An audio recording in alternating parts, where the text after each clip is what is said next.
Sebanyak 28 adegan diperagakan para tersangka dari kasus pembunuhan petugas Dishub Kota Makassar Najamuddin Sewang pada 3 April 2022 lalu.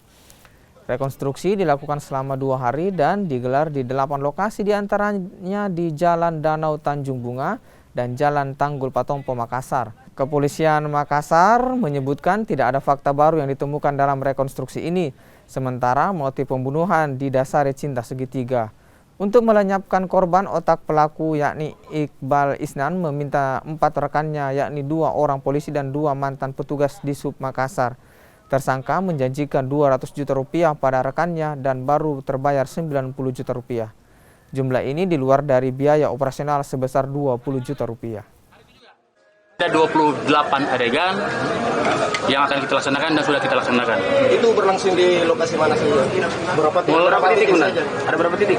Ada 8 titik lokasi.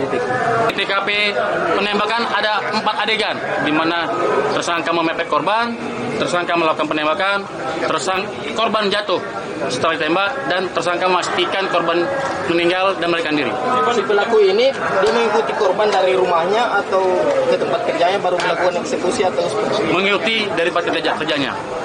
Setelah melaksanakan kerjanya. Bang, dia menembak berapa meter? Dari jarak kurang lebih 3 meter. Menggunakan tangan apa? Menggunakan tangan kiri. Ada fakta baru dari? Kalau fakta baru tidak ada, sesuai dengan apa yang sudah disampaikan Bapak Kapolres sebelumnya.